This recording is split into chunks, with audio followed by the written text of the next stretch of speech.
Yeah, thank you. Okay, my pleasure.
Okay, let's start.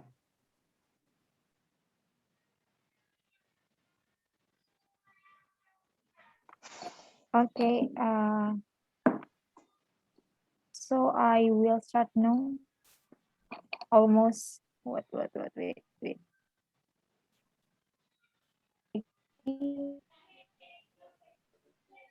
58.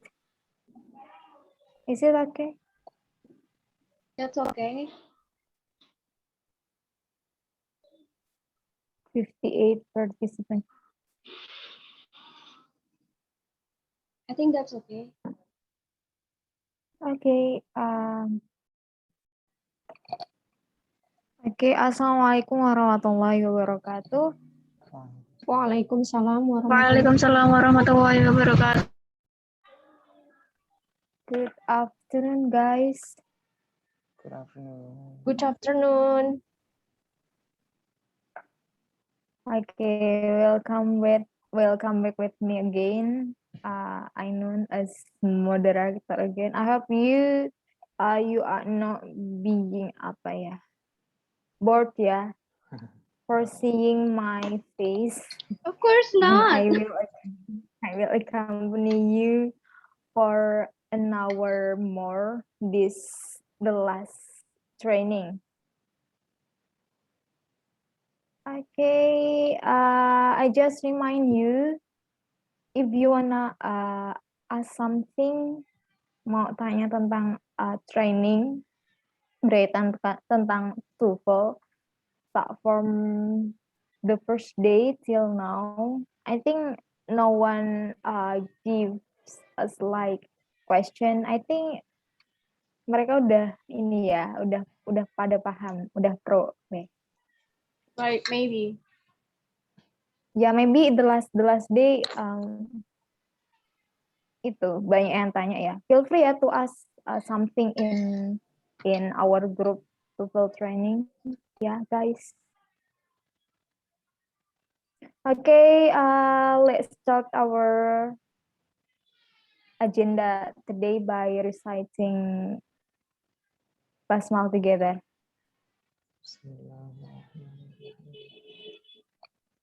So semoga acara training terakhir ini bisa berjalan dengan lancar. Oke, langsung saja ya kita berikan waktunya sepenuhnya ke Brother Fahmi. Oke, Brother Fahmi, time is yours. Okay, thank you very much, Ainun. Assalamualaikum warahmatullahi wabarakatuh. Alhamdulillahirabbil alamin. Let's all praise be to Allah who has given us all His mercy and blessings so that we can gather today to learn together about TOEFL. Can you guys hear my voice clearly?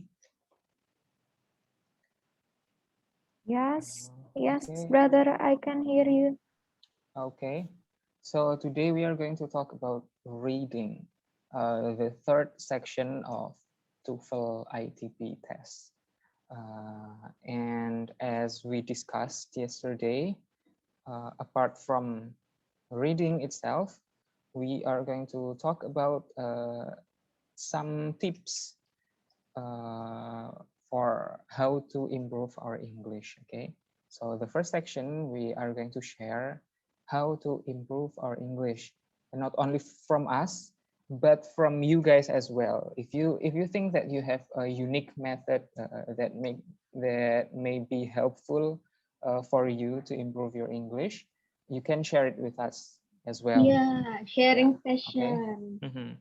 Doesn't mean that we have a great method to apply. Maybe you guys have, right? Yes, of course.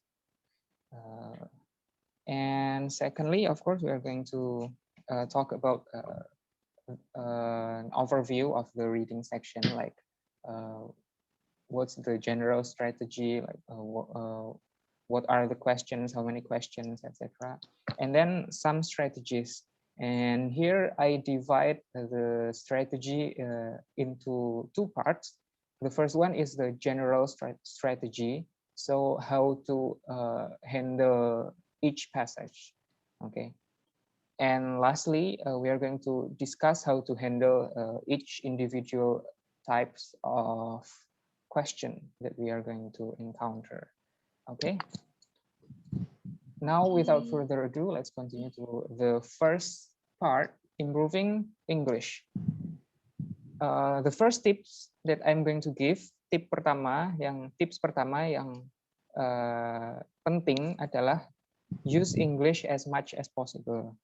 Gunakan bahasa Inggris sebanyak mungkin. Nah, ini ada beberapa cara untuk gimana kita menggunakan bahasa Inggris gitu ya. Misalnya bisa dengan nonton video atau film gitu kan. Video bisa dari YouTube atau dari mana. Film juga begitu. K-drama juga, why not? Subtitlenya bahasa Inggris, tapi ya kalau nggak bahasa Inggris kan berarti nggak pakai bahasa Inggris. Listening pokoknya ya, listening in general, listen to music, podcast, etc.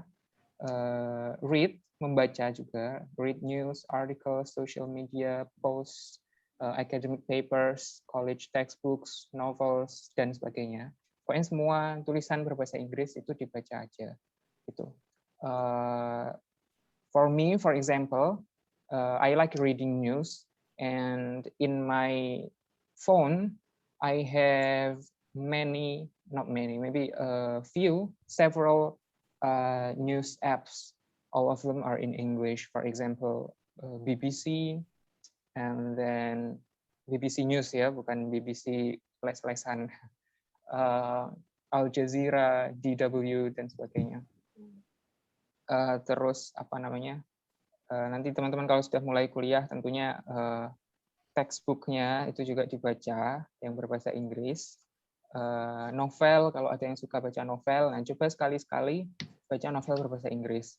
Kalau beli buku mungkin mahal ya, cuman ada opsi-opsi lain, misalnya aku pernah dulu itu pakai Google Playbook. Jadi bisa download di Play Store, itu ada buku-buku. Atau sekarang namanya apa, mungkin jadi satu sama Play Store itu. Ada novel-novel berbahasa Inggris gitu. Nah itu bisa membantu untuk mengembangkan bahasa Inggris, terutama bacanya. Kalau Miss Ain gimana? Ada itu nggak? Watching Korean drama. If you're using two devices, please mute one of them so that it doesn't echo. I watch Korean drama actually, but with English subtitle, because sometimes I watch it in View. Sometimes View doesn't provide like Indonesian subtitles, so I watch it so I can understand contextually. Yeah, because I love it. So yeah, sometimes like akun gossip, but in English. Yeah, like American gossip. Yeah. Western gossip. So what's the hottest gossip today? You might don't know, like James Charles is back. Do you know James Charles? Oh, really? Yeah. That Do you makeup know? guy. Yeah, you told me about him, like you forced Oh him to yeah. watch it. I'm kidding. If you guys have anything that you want to share, teman-teman semuanya, kalau yang pengen sharing, apa sih biasanya kalian yang bahasa Inggris itu, mungkin yang kalian tonton apa, yang kalian baca apa, bisa di-share di chat box ya. Nah ini ada slide kosong, ini nanti isinya adalah sharing dari kalian, oke? Iya, coba dong di chat box dong. Iya, langsung masukkan aja sambil kita ngobrol-ngobrol. Ada Nabila, Lisa, Iza, Nadia. Sharing. Atau mau unmute apa juga yang boleh. Kalian lakukan. Iya, unmute juga boleh nanti. Unmute boleh ya, itu Ainun ya. Oke, silahkan kalau mau sharing. Oke, kita sambil ngobrol aja ya. Kalau ada yang mau tinggal unmute aja. Converse with English speakers ya. Ngobrol sama penutur bahasa Inggris. Bisa cari kenalan misalnya game online gitu. My little brother actually he plays some games. I think Mobile Legend, and he made friend with some Singaporeans and some Malaysians, orang dari Malaysia sama Singapura, where and they speak English. So it's, even when you're playing games, you can also learn English, right? Join online forums. Maybe if you spend a lot of time on the internet, you can do that as well. Write. Writing is very important, sangat membantu ya menulis itu dalam mengembangkan kemampuan bahasa Inggris kita. Soalnya kita dipaksa itu kan untuk menggunakan gitu. Kalau reading, listening, watching videos itu kan istilahnya kita mengkonsumsi gitu. Jadi kan asal sudah paham biasanya kita sudah puas gitu. Beda kalau menulis gitu. Kalau kita kan harus tahu grammarnya, harus menulisnya dengan baik gitu kan, diusahakan. Gitu. Nah caranya macam-macam, misalnya bisa ngerjakan tugas. Kalau di TPI kan tugasnya mungkin sebagian berbahasa Inggris ya. Nah coba itu tanpa Google Translate. Misalnya sumbernya dari buku. Nah itu coba kamu bikin kata-katamu sendiri, jangan copy paste. Nah itu sangat membantu, termasuk meningkatkan skor TOEFL-mu. Gitu. Karena dari situ kalian jadi jadi memperhatikan grammar yang benar itu kayak gimana sih. Post on social media, ya kan, sharing di social media, status, story dan sebagainya. Terus lomba writing, ya kan. Terus dan yang terakhir ada join English speaking communities.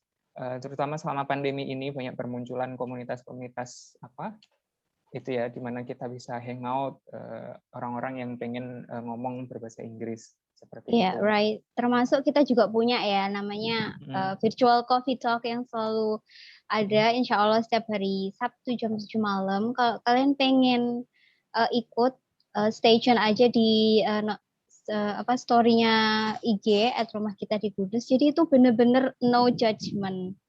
Terus ngobrolnya juga santai. Nggak ada dosen juga. Jadi it will be like chill out sama teman sendiri. Gitu. Dan ngerasa kayak nggak strangers ya, Mas Fahmi ya. Iya, meskipun sebenarnya kita banyak yang nggak kenal ya kan. Banyak yang nggak kenal kan, mereka asal daftar gitu kan. Terus terus kenalan. Terus I feel like they are our friendship since a while, right?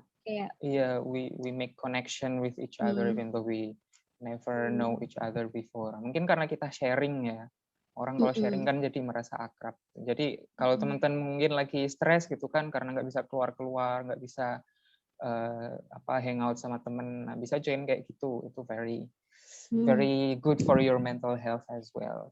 Iya, terus Mas Fahmi kalau versinya Arina ini bilang kalau kan suka sama K-pop, jadi sering nonton konten K-pop, konten-konten mungkin TV shows-nya gitu ya, shows, games gitu, pakai English subtitle. Walaupun kelihatannya kayak sepele atau apa, tapi English subtitle-nya sering pakai kata-kata yang jarang aku dengar gitu, jadi bisa nambah vocab.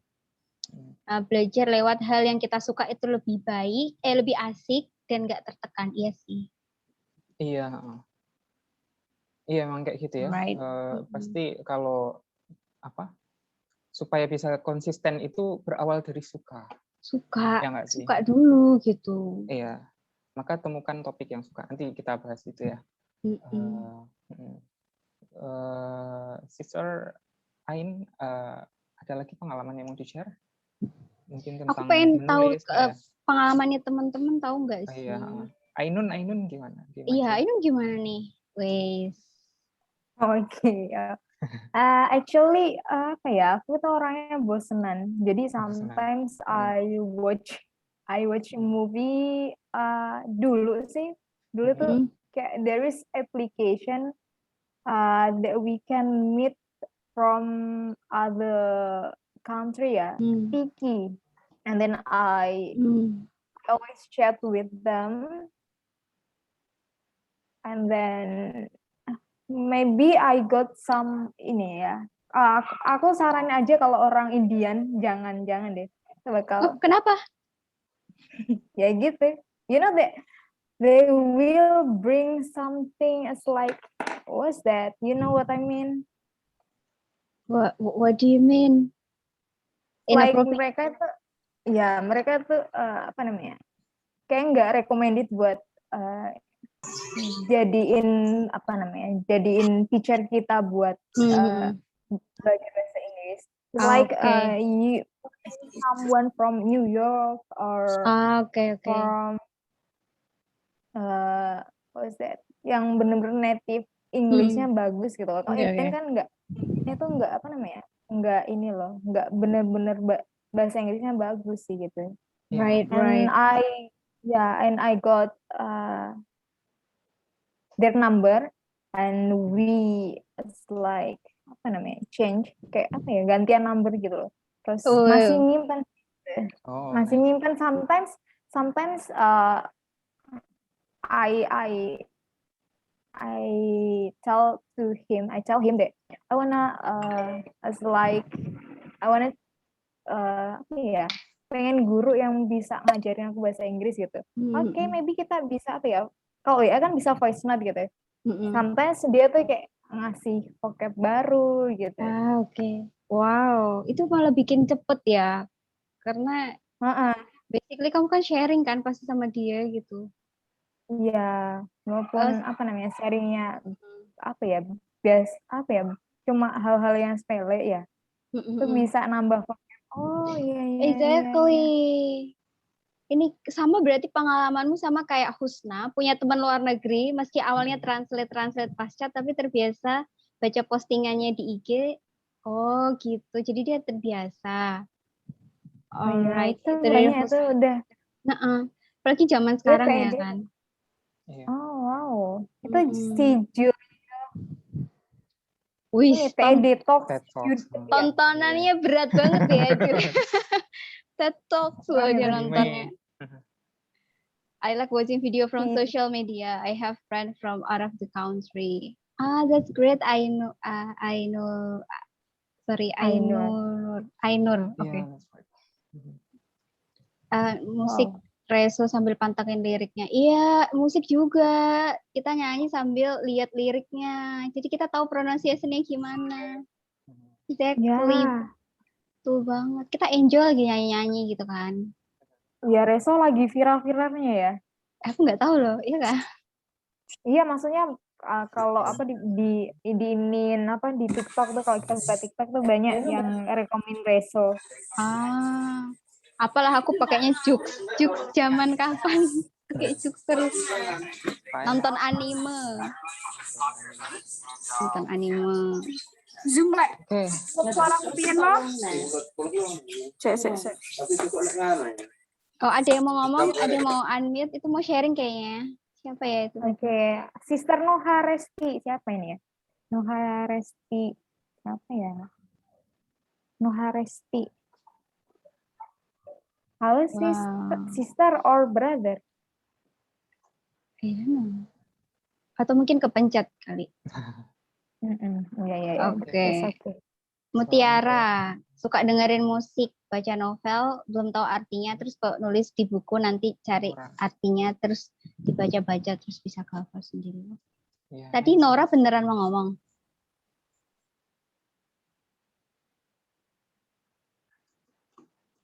Oke. Okay, if that's all, No problem. let's move on. Platform apa aja yang dipakai ya? YouTube tentunya ya kan. Terus tadi ada yang bilang Ome TV, kemudian Reso, kita tambahkan juga. Reso.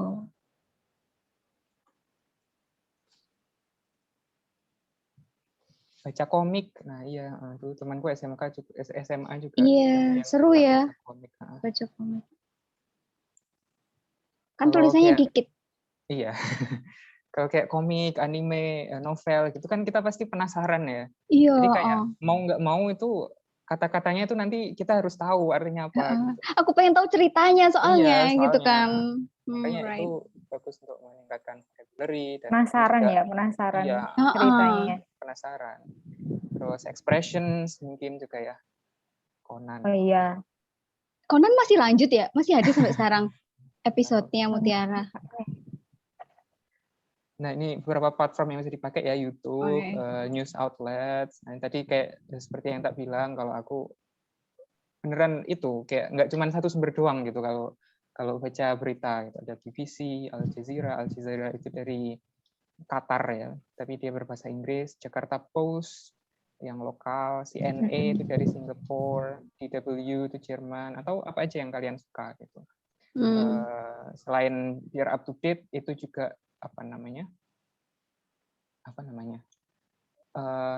kalau sumbernya macam-macam kan jadi itu ya, kayak perspektifnya luas kayak gitu. Facebook, masih ada yang pakai Facebook nggak sih di sini? Tapi Facebook itu ya kayak banyak apa misalnya kalau grup-grup yang kayak anggotanya banyak itu biasanya di Facebook. Kalau komunitas-komunitas apa, Iya, benar-benar.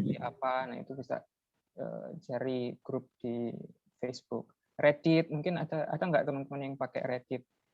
Sayangnya kalau Kan di Indonesia harus nggak pakai bisa VPN ya. ya. Kalau Reddit itu dia forum kayak, tapi dia super bebas gitu. Dan kebanyakan penggunanya itu dari Amerika, jadi bahasa Inggrisnya itu bagus gitu. Dan tadi katanya Ainun kan kalau kita nyari contoh bahasa Inggris itu diusahakan yang dari negara-negara yang emang native speaking English gitu. Itu aku setuju. Terutama Amerika, Nggak UK. ngejudge sih, tapi emang benar. Iya, cuman ya kalau untuk belajar mungkin sumbernya dari situ. Tapi kalau untuk bergaul itu jangan dibatasi sih menurutku. Soalnya nanti suatu saat kita pasti kalau misalnya kuliah ke luar negeri atau ya pokoknya ke luar negeri in general atau ketemu orang asing, pasti kan ketemunya orang dari mana-mana gitu. Jadi misalnya aku pernah ketemu orang itu, dia native speaker sebenarnya, memang di negaranya itu bahasa Inggris, cuman beda, bukan American, bukan British gitu. Dan nggak cuma dari satu negara gitu, misalnya ada yang dari Kenya, ada yang dari Nigeria gitu, ada yang dari India, Pakistan gitu. Yang mana aku dengerin mereka ngomong itu agak kesulitan untuk paham, tapi mereka itu saling memahami gitu. Mereka ngobrol itu biasa aja, meskipun aku nggak begitu paham mereka itu ngomong apa gitu. Padahal mereka dari negara-negara yang berbeda gitu. Maka selain US, UK itu mungkin kita juga perlu memperluas wawasan aksen-aksen bahasa Inggris kayak gitu. Ada Reso ya, itu ya. Quora. Iya. Quora aku nggak begitu familiar. Quora tuh Indonesia atau Oh, really? Kayaknya luar juga ya kayaknya Quora ya. Iya kayaknya. Kok lupa. Kalau Reddit itu kan semua topik itu ada. Kadang ada yang berat-berat kayak pembahasannya, misalnya ada forum Ask Science gitu, kalau teman-teman yang suka science gitu. Jadi kayak pembahasannya itu benar-benar kadang itu yang ngomong itu benar-benar ahli gitu. Jadi kayak kadang itu ada peneliti atau apa itu ikutan diskusi di Reddit gitu, kayak membagi pengetahuannya. Cuman kalau di Indonesia diblokir sih. Soalnya bahaya juga. Enggak, itu terlalu bebas. Iya. Nah, tips dari aku ya. Yang pertama, bahwasanya proses belajar bahasa Inggris itu continuous. Kita itu belajar terus dari kita menggunakan bahasa Inggris itu, dari kita mengkonsumsi konten berbahasa Inggris dan juga memproduksi itu kita terus-menerus harus belajar bahasa Inggris gitu ya. Jadi jangan merasa kayak sekarang aku belajar terus habis itu nanti bisa terus sudah gitu. Enggak ya. Belajar itu terus-menerus. Kemudian tips lagi, aktivitas-aktivitas tadi itu dilakukan bukan cuma untuk sekedar belajar bahasa Inggris aja, tapi karena kita emang suka gitu kan ya. Jadi teman-teman kan kayaknya kebanyakan sudah kayak gitu ya. Kita cari topik apa yang kita suka, misalnya Sister Ain suka make up gitu ya. Terus jadi dia nyari apa YouTuber yang kayak make up dan sebagainya.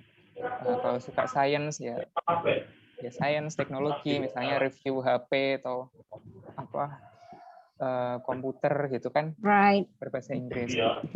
Nah, kenapa?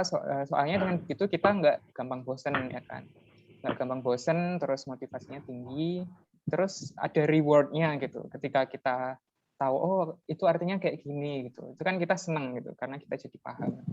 Lagi kalau misalnya tujuannya untuk baca komik atau untuk nonton anime kayak gitu. Nah, ini tips untuk kalian yang ekstra niat, yang emang semangat banget untuk belajar bahasa Inggris, dari aku pribadi ini. Pertama, understand the meaning of every single words and expressions that you encounter. Ini agak ekstrim sih, tapi kalau kalian telaten dan niat, itu this is doable. Ini tuh mungkin untuk dilakukan dan manfaatnya itu ada gitu. Jadi misalnya when you're reading, find the meaning of the word that you don't know in the dictionary. Every single word. Gitu. Jadi misal kamu baca apa gitu kan, misal kalau aku kan nggak baca berita ya. Kalau berita pasti kan sering banget ketemu vocab yang kita nggak tahu.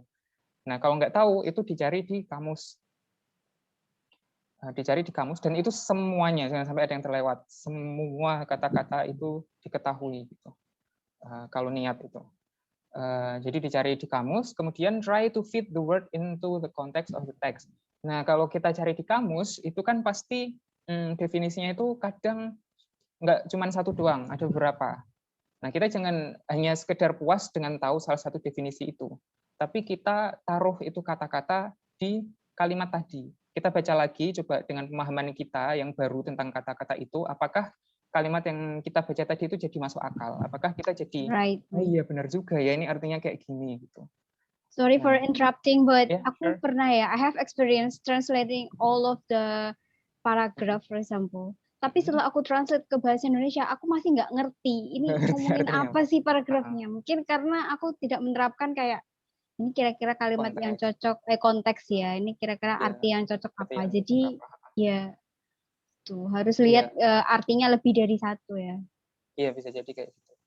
Dan bahkan kadang kamus saja itu belum cukup jelas buat kita gitu. Kan cuman dikasih tahu artinya ini gitu. Kita kan harus memahami kalimatnya itu sendiri, itu kan our own job gitu.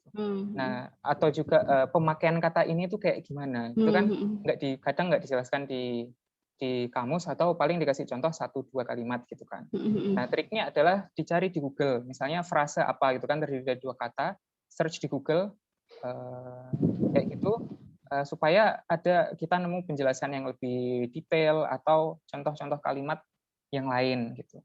Atau misal kita bisa search keywordnya frase apa, example sentence. Jadi sorry. Kameranya jatuh. Kayak gitu. Gitu ya. Terus make a personal vocabulary list. Vocab pribadi, kamus pribadi gitu ya. Jadi kata-kata yang kita kumpulkan itu dicatat supaya bisa direview lagi. Nah, selain vocab, tentunya ada ini juga structure ya, grammar itu juga kita perlu tahu gitu. Misalnya kayak kemarin gitu, kalau kita nggak tahu misalnya apositif itu maksudnya kayak gimana gitu kan, itu kan nanti kita nggak paham. Nah, itu kita harus ketahui itu semua. Misalnya kita baca terus ada expression apa gitu dan kita nggak tahu, nah itu cari tahu gitu. Try to fit the sentence into the patterns of various grammatical rules that we are going to learn today. If you cannot find the appropriate grammar, try to understand the sentence based on the context. Jadi kadang misal kita baca buku terutama, apalagi buku textbook kuliah gitu. kadang itu susunan kalimatnya itu susah, gitu kan. Nah, kalau susah itu coba diotak-atik, dicocok-cocokkan sama materi grammar yang sudah kita ketahui. Misalnya saja kemarin kita belajar tentang adverb clause, gitu kan.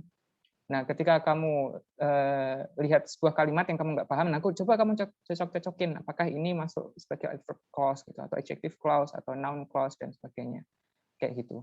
Jadi berkembang gitu kemampuanmu dalam memahami sebuah kalimat gitu. Soalnya memahami sebuah kalimat kan bukan kata-katanya aja gitu, termasuk juga susunan kalimat itu. Kalau kayak gini artinya susunannya kayak gini, itu artinya jadi kayak gimana gitu. Jadi disinkronkan antara apa yang kamu pelajari di kelas dan apa yang kamu temui in real life gitu. Pengalamanku kayak gitu, belajar bahasa Inggris sejak SMP. Jadi misal dapat materi apa gitu di dalam kelas, nah itu tak sinkronkan dengan apa yang tak temui gitu, entah dari nonton film atau entah dari baca apa, kayak gitu. Jadi Nah, misalnya, contohnya gimana, Mas? Oh ya, ya sudah. ya aku belum mikirin contohnya. Contohnya gimana ya? Misalnya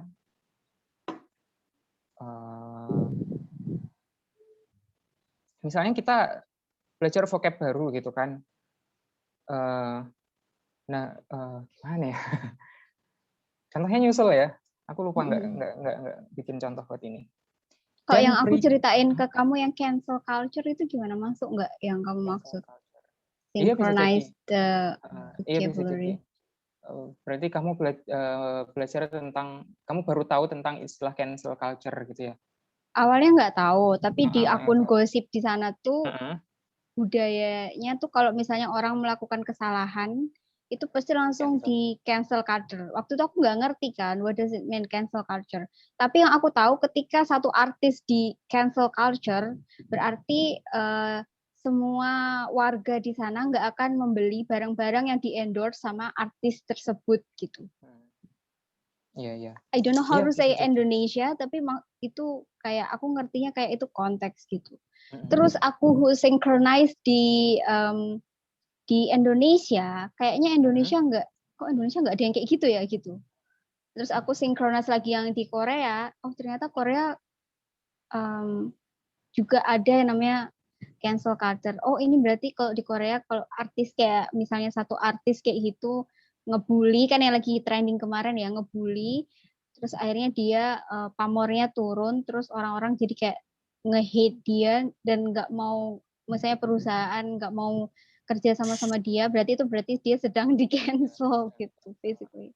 So, jadi aku kayak hubung-hubungin di Indonesia ada nggak ya? Oh, kok di Korea gimana? Kok di sini gimana? Itu kan? Do you mean like that? Yeah, I guess so. That's one of the example. Kemudian also be critical about your English skill. Kita percaya diri aja, tapi kita harus harus menyadari bahwa bahasa Inggris kita itu masih kurang, gitu ya. Jangan merasa puas bahasa Inggris kita udah bagus atau kita udah bisa bahasa Inggris. Itu nggak mungkin, dan itu nggak produktif, nggak baik buat perkembangan kita. Gitu. Karena bahasa Inggris juga nggak our first language juga kan, jadi we need to learn lifetime. Oke, gitu ya.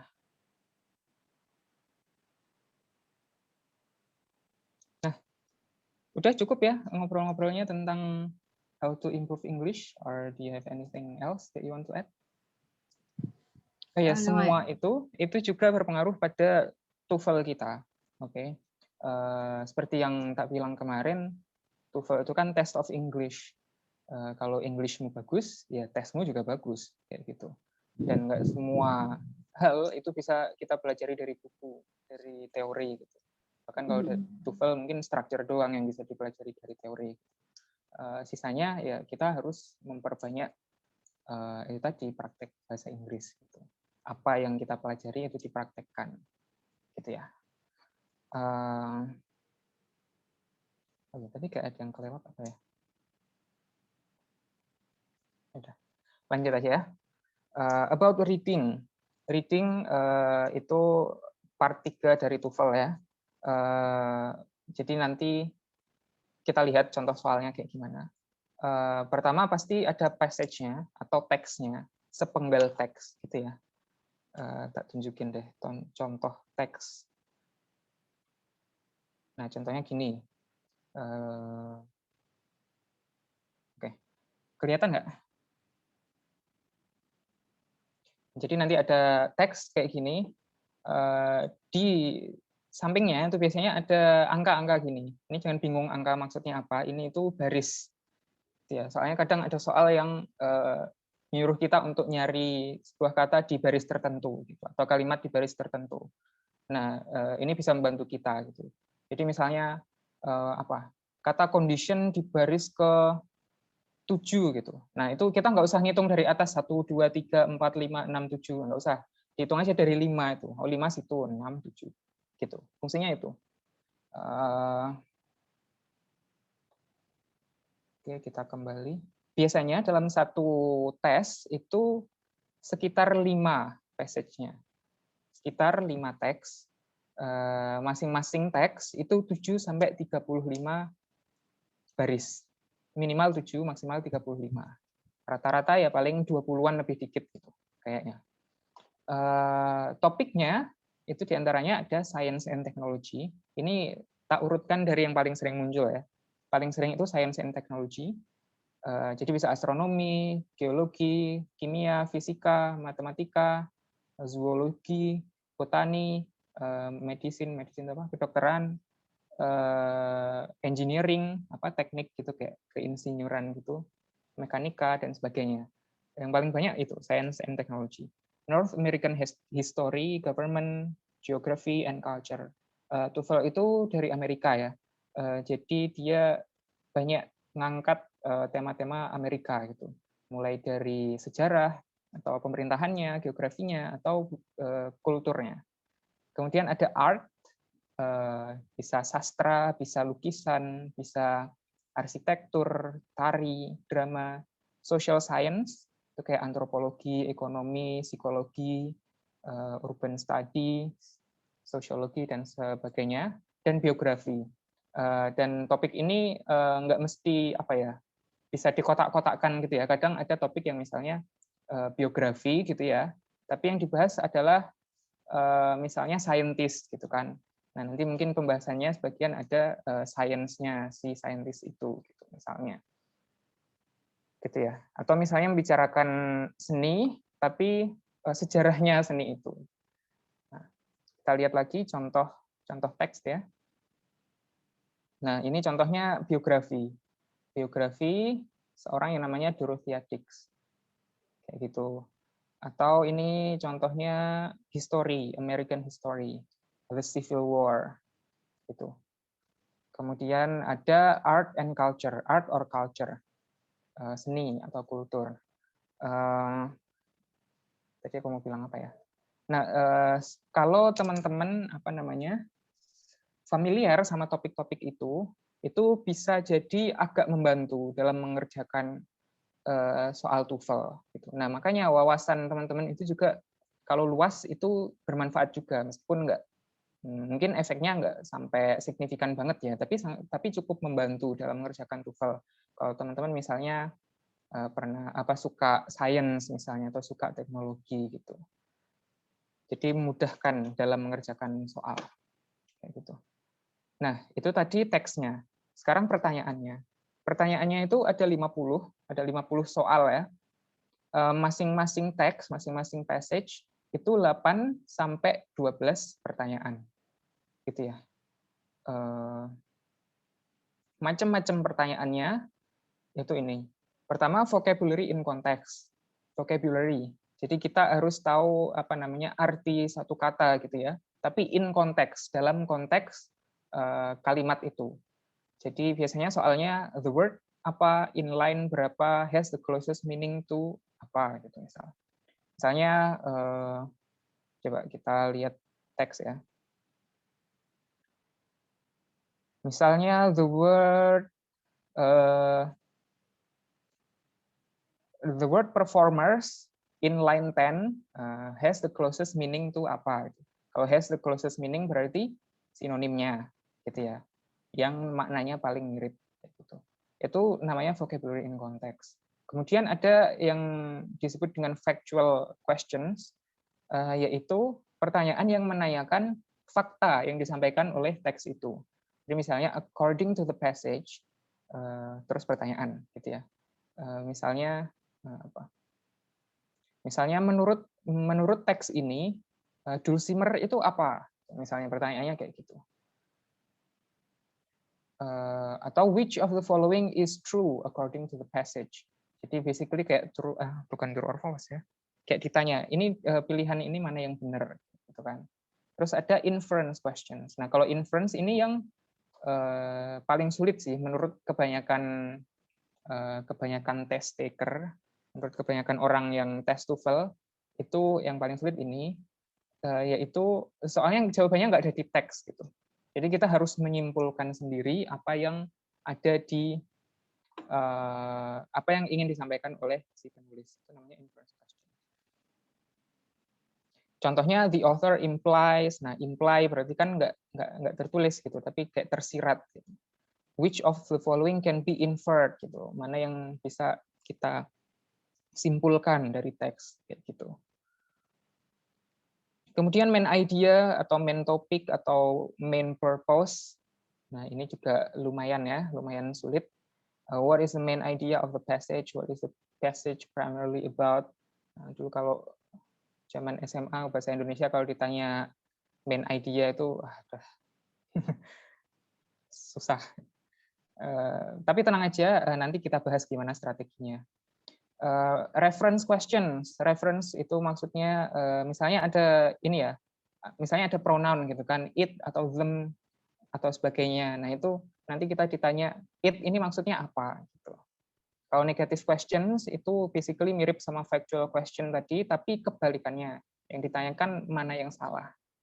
Gitu. Itu tipe-tipe pertanyaannya ya. Nah, kalau sekarang pilihan jawabannya. Pilihan jawabannya itu benar-benar kita cuman bisa menjawab kalau kita paham teksnya. Gitu. Jadi nggak bisa misalnya kita lihat dari grammarnya. Grammarnya pasti benar semua. All choices are grammatically correct. Kemudian equally logical if you do not read the passage. Jadi kalau misal kamu baca soalnya doang, itu pertanyaannya itu masuk akal semua. Gitu. Kamu bisanya jawab itu kalau sudah baca. Kayak gitu. Based on information found in the passage but doesn't answer the question correctly. Ini maksudnya gimana ya? Oh, ini yang poin ketiga ini maksudnya pilihan yang salah itu seringkali berdasarkan informasi yang ada di teks, tapi tidak menjawab pertanyaan itu dengan benar. Gitu. Jadi kayak jebakan gitu. Kalau misal kamu baca sekilas, misalnya kamu scanning teksnya, itu mungkin kamu menemukan kata-kata yang sesuai sama pilihan jawabannya. Gitu. Tapi salah gitu. Tapi nggak menjawab pertanyaan itu dengan benar. Itu bisa kayak gitu juga. Jadi harus benar-benar tahu yang benar itu yang mana gitu. Harus benar-benar paham teksnya. Nah, sekarang kita bahas strateginya kayak gimana untuk pendekatan yang bisa kita pakai untuk menghadapi passage atau teksnya. Strateginya yang pertama tentu seperti biasa ya, kita harus sudah tahu apa namanya direction-nya atau perintahnya itu suruh ngapain dan contoh-contoh soalnya kayak gimana. Nanti habis ini kita bakal bahas. Start by glancing at the questions but not the answer choices. Nah, sebelum kalian baca teks, itu ada baiknya baca soalnya dulu. Ya, soalnya tapi ya, bukan pilihannya, soalnya aja. Nah, ketika membaca itu sambil diingat-ingat tadi pertanyaannya apa. Jadi kita bisa sambil kita baca teks, itu kita sambil nyari pertanyaan, jawaban dari pertanyaan itu. Kemudian baca teksnya kayak gimana? Apakah harus cepat-cepat? Apakah kita hayati, kita nikmati tata bahasanya atau gaya bahasanya gitu kayak kita lagi baca novel, enggak ya. Read each passage at a comfortable speed, dengan kecepatan yang menurutmu nyaman, yang nyaman buat kamu. Enggak terlalu cepat, tapi enggak terlalu lambat juga, soalnya kita dikejar waktu. But try not to read one word at a time. Bacanya jangan satu kata, jangan per kata gitu ya. Tapi kayak ya udah gede masa bacanya kayak gitu ya. Jangan the civil war created, tapi kayak satu paket gitu. The civil war create apa feverish manufacturing activity kayak gitu. Itu sama kayak skimming nggak sih, Mas Fahmi? Nggak juga sih. Hmm. Kalau skimming lebih cepat lagi. Kalau skimming tujuannya kita nggak menyerap informasi itu, tapi kayak kita mencari informasi mana yang penting buat kita. Kalau skimming nggak gitu. Kalau ini kita berusaha memahami keseluruhan teksnya ketika kita membaca, tapi jangan terlalu lambat. Nah, makanya ada baiknya kita terbiasa untuk baca gitu ya.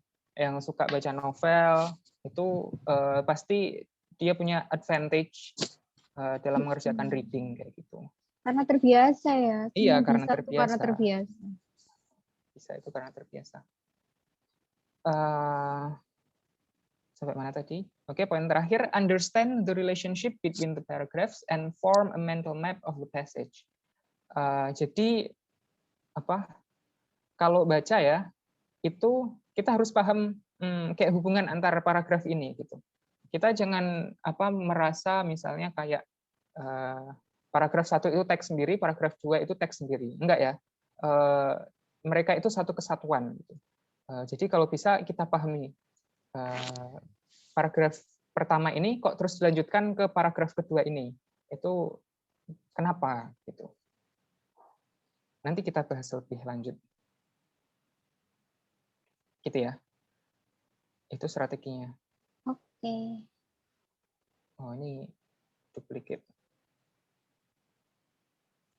Oh, ini kelanjutannya. Oke, kita lanjutkan ya. Apalagi strateginya. Ketika menjawab pertanyaan, ya kan? Kalau jawab itu nggak usah ragu-ragu untuk balik ke teks tadi lagi, gitu ya. Jadi ketika kita membaca teks itu baca aja terus, jangan baca misalnya kamu nemu jawaban terus kamu ngerjakan soalnya, itu jangan. Jadi urutannya tadi gitu ya. Pertama baca dulu soalnya supaya tahu yang ditanyakan apa, gitu kan. Kemudian habis itu baca teksnya. Tapi baca teksnya itu dari awal sampai akhir, gitu. Nah, habis itu baru kita balik lagi ke pertanyaan, gitu ya. Nah, masing-masing pertanyaan itu nanti kita jawab. Nah, kalau kalian kan nggak mungkin kita ingat tadi isi teks itu apa aja gitu. Nah, maka nggak usah ragu-ragu untuk nyari informasi itu kembali di teks tadi, karena tadi sudah kamu baca dengan singkat, itu pasti nanti kamu jadi lebih cepat nyarinya tadi. Oh, ini tadi informasinya di mana ya? Nah, kayak gitu. Kemudian poin yang kedua, eliminate options that are obviously wrong. Nah, ini sama ya. Emang semuanya itu strateginya pakai eliminasi. Kalau misal ada jawaban yang kamu yakin salah, ya sudah dicoret aja. Kayak gitu. Kalau misalnya yang tersisa itu lebih dari satu, nah baru ditebak. Kayak gitu ya. Jangan begitu nggak tahu terus langsung nebak gitu. Kemudian, mark difficult or time-consuming questions and leave them for later. Nah, kalau soalnya sulit atau membutuhkan waktu banyak, itu tinggalkan aja dulu. Tapi ditandai, supaya nanti kalau ada sisa waktu, kita bisa kembali ke situ. Ini tujuannya supaya untuk menghemat waktu. Gitu. Kalau misalnya kita menghabiskan banyak waktu di satu soal, nanti kan eman-eman kalau yang belakang itu nggak dikerjakan gitu. Kalau misalnya di belakang itu ada soal yang lebih gampang, kan mending mengerjakan yang itu dulu. Gitu ya. Yang terakhir, reading and answering the questions of one text should take no more than 10 minutes. Jadi per teks itu jangan sampai lebih dari 10 menit. Gitu ya. Kalau teman-teman mau latihan sendiri di rumah mengerjakan, nah ini diukur waktunya. Satu teks itu jangan sampai lebih dari 10 menit. Nah, sekarang reading itu butuh waktu yang lama. Durasinya juga lama sih, durasinya reading itu. Tapi seringkali itu masih kurang. Sering orang tes TOEFL itu readingnya itu belum selesai. Kurang 10 soal, kurang 15 soal, itu biasa. Iya, soalnya ini apa mungkin keenakan atau terlalu enjoy ngerjain structure itu juga bisa ya. Kalau itu kayaknya nggak bisa deh, soalnya kan itu ya dibatasi. Kalau Udah. structure udah selesai kan harus move on ke reading. Itu tapi kan kita sendiri yang kayak batasin itu kan. Oh iya, kalau kita Right. itu sendiri, kalau kita latihan sendiri. Tapi kalau TOEFL, seingatku di kampus juga gitu kok dulu. Kalau misalnya structure waktunya berapa menit sih? 25 menit ya? Iya. Misal 25 menit itu selesai, itu kita kan baru boleh buka reading. Nah, kalau sudah buka reading nggak boleh balik ke structure lagi. Oke. Yang dikerjakan reading aja. Tapi memang karena baca dan itu pasti butuh waktu yang lama gitu. Kayak misalnya kita nyari gitu kan, ada pertanyaan terus kita nyari ini jawabannya mana gitu kan kadang butuh waktu, menghabiskan waktu banyak gitu. Kadang nggak nyadar waktu juga. Iya, nggak nyadar waktu. Jam segini gitu. Nah, ini tips apa yang perlu dilakukan ketika tinggal waktunya tersisa berapa menit. Nah, makanya sedia jam gitu ya. Biasanya sih di dalam ruangan pasti ada jamnya gitu kan. Tapi lebih baik kalau kita punya jam sendiri, juga bermanfaat. Tapi biasanya kalau sekarang nggak tahu ya nanti TOEFL-nya online atau gimana. Tapi kalau di dalam ruangan pasti kan ada yang jaga. Nah, yang jaga itu pasti ngasih tahu juga sih. Tapi kan kalau sudah ngasih tahu berarti sudah mepet waktunya. Nah, kalau tinggal waktunya beberapa menit, pertama jangan asal nebak ya. Don't guess blindly. Nah, nebaknya harus tebakan yang berbobot gitu. Caranya gimana? Caranya skim the remaining passage quickly. Misalnya masih ada satu passage yang belum kalian kerjakan, gitu kan? Maka nah ini skimming aja. Passage-nya dibaca dengan cepat, nggak usah terlalu dipahami. Yang penting kita ada reng-rengan lah, informasi ini ada di sini, informasi ini ada di sini, kayak gitu. Terus kemudian answer the first question for each passage. Jadi masing-masing passage yang belum dikerjakan itu jawab pertanyaan pertamanya. Kemudian answer questions that mention line number. Nah ini, kalau disebutkan line number, berarti kan kita nggak usah nyari informasi itu ada di mana. Nah itu kerjain aja. Jadi karena sudah dikasih tahu line number berapa, nanti kita tinggal jujuk ke line number itu. Maksudnya baris itu. Misalnya pertanyaannya di baris ke-7 gitu. Tinggal jujuk ke baris ke-7 gitu. Jadi cepat. Jadi kerjakan yang itu dulu, yang lain dilompati dulu. Gitu ya. Kemudian try answering the remaining questions. Nah, tadi yang dijawab apa? Pertanyaan pertama, kemudian yang ada line number-nya. Nah, kalau dua itu sudah, itu ini ya, masing-masing passage ya. Jadi misal ada tersisa lebih dari satu passage, misalnya 2 passage gitu ya. Maka jawab dulu 2 itu. Masing-masing passage itu 2 pertanyaan itu jawab dulu. Terus habis itu try answering the remaining questions. Nah, baru pertanyaan-pertanyaan yang lain yang dijawab. If you can find the answer quickly, choose one that seems most logical. Kalau nggak ketemu jawabannya, itu ya jawab aja yang paling logis, kayak gitu.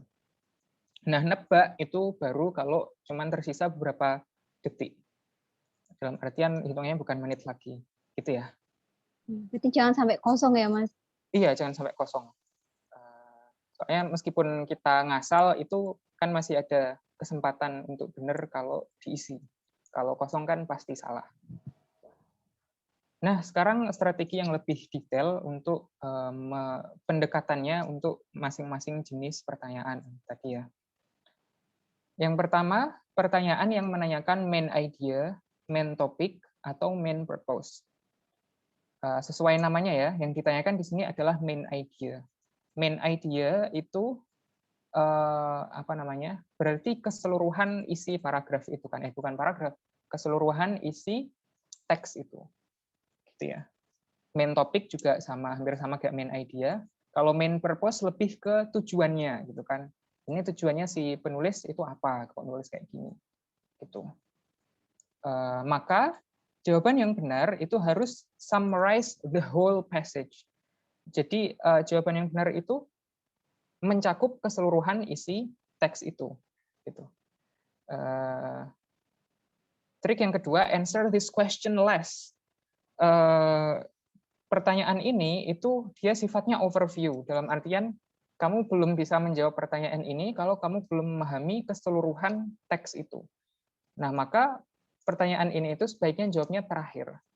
Kenapa? Soalnya ketika kita menjawab soal-soal yang lain, itu nanti pasti kita nambah info atau nambah pengetahuan tentang teks itu, gitu kan? Misalnya ada soal nanyakan tentang line ini, gitu. Nanti kan pasti kita baca ke situ. Nah, kita jadi semakin paham sama teks itu.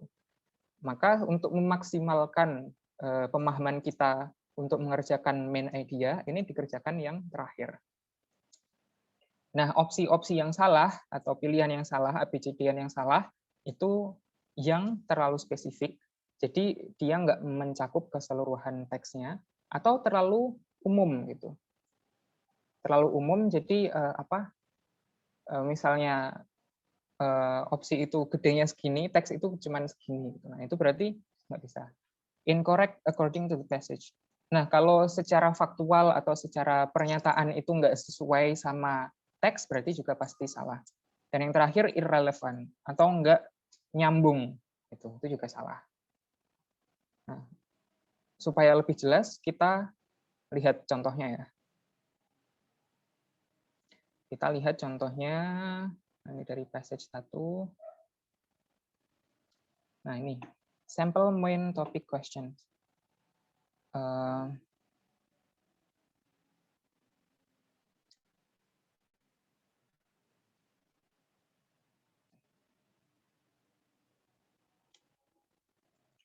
Oke, coba teman-teman baca teks ini. Teksnya dulu. Kelihatan kan?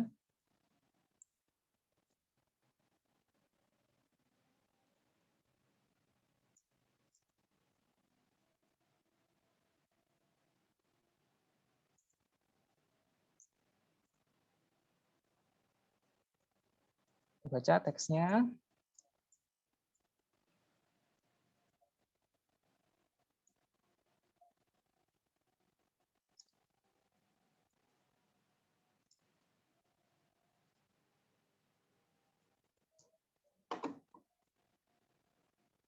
Dari paragraf pertama ya. Jadi burung itu juga punya teritori gitu ya. Teritorinya bisa kecil atau besar. Burung itu ngeklaim teritori di sarangnya dan di area di sekelilingnya. Sedangkan others claim far larger. Ada juga yang teritorinya lebih luas lagi. Terus ini ada jenis-jenis burung yang mana semuanya punya teritori ya di sekeliling sarangnya. Kemudian bicarakan male birds, burung jantan. In some cases gitu. Nah, sudah ya, sudah dibaca semua. What is the main topic of the passage? Kalau yang sudah tahu jawabannya bisa ditaruh di chat. Sambil kita bahas strategi tadi ya. Jadi tadi gimana strategi in general? Dibaca dulu soalnya sebelum membaca teks, gitu ya. Tapi ini karena soalnya cuma satu, ya kita nggak urut nggak apa-apa. Kita mempraktekkan gimana strategi untuk main topic question aja. Kayak gitu. Tadi diingat-ingat main topic itu harus mencakup keseluruhan teks ya. Coba kita lihat satu-satu ini opsinya. Yang pertama, birds that live in colonies. Apakah teks tadi membicarakan tentang burung yang tinggal dalam sebuah koloni saja? Enggak kan ya? Enggak, ada mamalia juga. Right? Iya. Enggak ada mamalia. Oh, like mammals. Iya, bird, seperti claim. mamalia. Yang dibicarakan burung in general, ya kan? Right. Burung secara umum, jadi enggak cuman yang di koloni. Berarti yang A itu dia terlalu spesifik, ya enggak mencakup keseluruhan. Dan juga enggak terlalu relevan juga. Yang diomongkan tadi apa? Teritori, ya kan? Kemudian yang B, how birds defend their territory. Oke, ada kata teritori sih di sini. Tapi apakah tadi yang dibahas caranya, ada nggak pembahasan tentang bagaimana burung itu menjaga teritori? Kan enggak, gitu kan. Kemudian yang C, the behavior of birds. Perilaku dari burung, ya kan. betul ya tadi membicarakan perilaku gitu. Tapi perilaku itu kan nggak yang hubungannya sama teritori aja gitu. Sedangkan yang dibicarakan tadi kan teritori aja. Berarti yang C kurang spesifik, dia too general. Nah, yang D ini baru benar. Territoriality in birds. Ya enggak? Apa itu territoriality itu apa Mas? Dari kata teritori, ya kan? Kalau teritorial itu berarti jadi kata sifat. Kayak sifatnya teritorial, itu berarti sifatnya pengen punya teritori gitu. Kalau territoriality itu berarti kata benda lagi, yaitu kondisi apa keadaan di mana seorang atau sehewan atau makhluk hidup itu pengen punya teritori, itu jadi territoriality. Bukan batas wilayah. Kalau teritori itu batas wilayah. Kalau teritorial itu sifat memiliki batas wilayah. Kalau territoriality itu kata bendanya dari sifat itu. Gitu. Agak rumit sih. Nanti teman-teman mungkin di semester berapa gitu belajar morfologi. Kalau menguasai itu, nanti vocabulary-nya teman-teman itu meningkat 100%. Kayak bisa 2 kali lipat. Right. Dari ngutak-ngatik apa namanya perubahan bentuk kata itu tadi. Oke, gitu ya. Itu main topic question. Kita lanjut ke tipe pertanyaan yang lain. Masih ada berapa menit? Sampai jam berapa kita? Gimana Sisi Ainun? Masih lama kan ya? Sampai ini ya? Ya. 4. Maybe 4. Ini masih jam 3 lebih. Lanjut. Jadi main idea tadi overview question ya. Jadi kita nggak mencari informasi secara spesifik di titik tertentu, tapi dari keseluruhan teks itu. Nah, ini contoh-contoh pertanyaan lain yang sifatnya overview. Contohnya misalnya tone. Tone itu kayak istilahnya mungkin kayak nada bicaranya. Gitu. Jadi apakah dia itu, si penulisnya itu kesel, ataukah dia itu senang, atau bangga. Nada menulis dong ya Mas namanya. Iya, nada menulis ya. Nada menulis. Iya tadi. Jadi yang ditanyakan adalah the feelings, perasaannya si penulis itu mengenai topik yang sedang dibahas, gitu ya. Contoh pertanyaannya, misalnya, what tone does the author take in writing this passage? Atau the tone of this passage. Kayak bener harus paham gitu kan, maksud kita. Iya. Pretend that we are the writer. Iya, kita bayangkan kita menjadi writer-nya. Iya. Atau kita bayangkan writer ini lagi ngomong di depan kita. Right. Kira-kira dia itu marah-marah atau sambil ketawa atau sambil bangga gitu atau biasa aja atau kayak lagi presentasi di dalam kelas dan cuma menyampaikan fakta. Gitu. Nah, contoh jawabannya misalnya bisa positif, negatif. Positif berarti mungkin setuju atau mendukung gitu kan. Negatif, netral, favorable itu maksudnya mendukung ya. Critical itu berarti against atau mengkritisi sesuatu. Nah, objektif ini kalau biasa aja kayak lagi presentasi gitu. Misalnya lagi habis meneliti sesuatu, mengamati sesuatu gitu dan cuman menyampaikan aja gitu hasilnya kayak gimana gitu. Jadi enggak subjektif. Optimistik, jadi optimis misalnya ngomong ke teknologi baru gitu kan. Nah, ini nanti pasti sangat bermanfaat gitu. Itu optimistik. Impersonal itu berarti kayak ya biasa aja gitu. Kayak lu gue gitu, impersonal.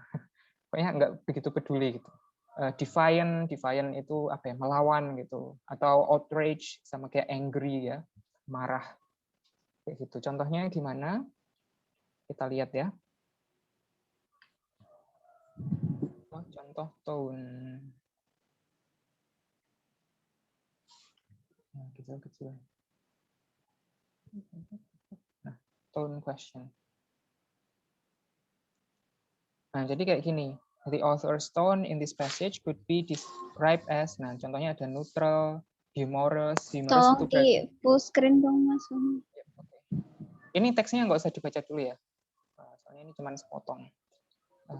Humorous itu apa, ngelawak ya dia.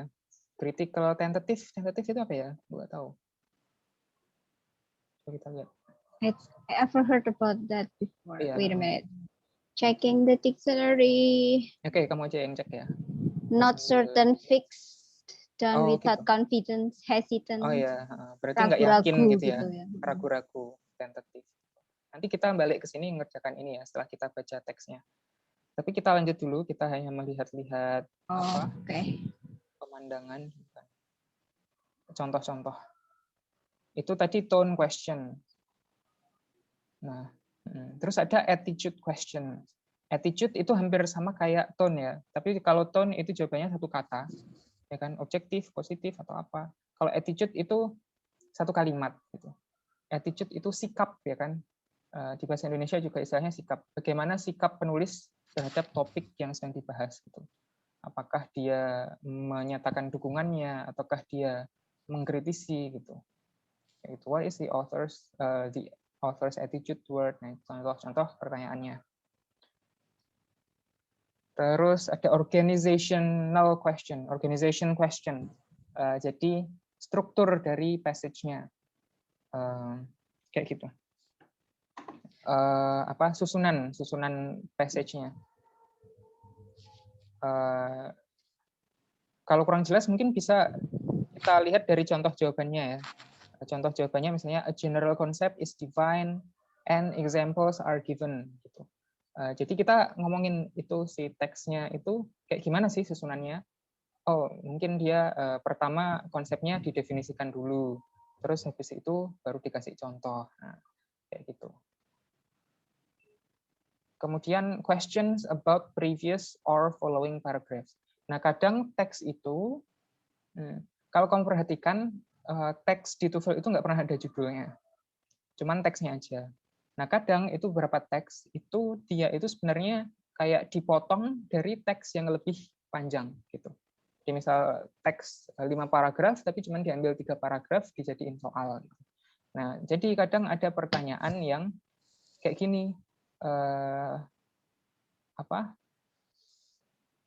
kira-kira sebelum paragraf itu paragrafnya membicarakan tentang apa, kayak gitu. Atau kira-kira setelah paragraf terakhir itu paragraf membicarakannya apa, paragrafnya membicarakan apa, gitu ya. Nah, untuk mencari clue atau mengetahui topik apa yang kira-kira dibahas di previous paragraph, tentunya dicari di awal teksnya, itu benar-benar di baris pertama atau keduanya. Itu sering bisa menunjukkan gitu, bisa membantu kita nebak itu sebelumnya apa yang dibahas. Sebaliknya, kalau yang ditanyakan yang di belakangnya, maka clue-nya itu biasanya bisa ditemukan di baris-baris terakhir dari teks. Nah, paragraf-paragraf yang ditanyakan itu, entah yang di sebelumnya atau yang di setelahnya, itu pasti membahas sesuatu yang belum dibahas dalam teks yang ada di soal. Gitu ya. Kalau sudah dibahas, berarti nggak mungkin jawabannya membahas itu lagi. Gitu ya. Contoh soalnya,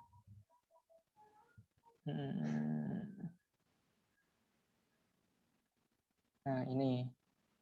The paragraph that precedes this passage, precedes itu maksudnya yang di sebelumnya.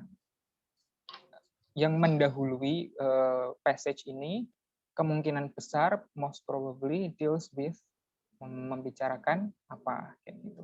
Nah, kalau kamu perhatikan dari teks ini, itu janggal ini, kok diawali dengan another. Kalau another kan berarti sebelumnya sudah ada sesuatu yang dibicarakan.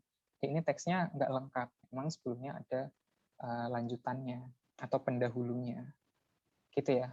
Nanti kita bahas, kita latihan mengerjakan soal yang tadi. Coba kita praktekkan strategi-strategi ini. Oke. Selanjutnya ada tipe soal vocabulary in context. Jadi yang dites adalah vocabulary kita, khususnya dalam konteks itu. Dalam konteks si teksnya itu. Nah, seperti yang tak bilang kemarin, TOEFL itu bukan test of knowledge, gitu ya. Jadi nggak harus kamu itu tahu semua kata-kata yang ditanyakan. Kadang kita nggak tahu artinya, tapi ketika kita lihat di konteksnya di teks, itu kita bisa jadi tahu. Gitu. Nah, ini ada beberapa clue yang bisa membantu kita untuk mengetahui arti kata yang ditanyakan. Gitu. Clue-nya misalnya sinonim. Gitu. Misalnya ini bagian yang pertama ini ya. Ini ceritanya tak ambil dari teks ya, dari passage-nya. Ini bukan pertanyaannya. Gitu. Pertanyaannya mungkin anggap aja ini pertanyaannya apa arti kata compulsory, gitu kan? Pertanyaannya itu. Terus kita cari kata compulsory di teks, gitu. Nah, ternyata kita menemukan kata itu ada di kalimat ini. Kita perhatikan kalimat ini.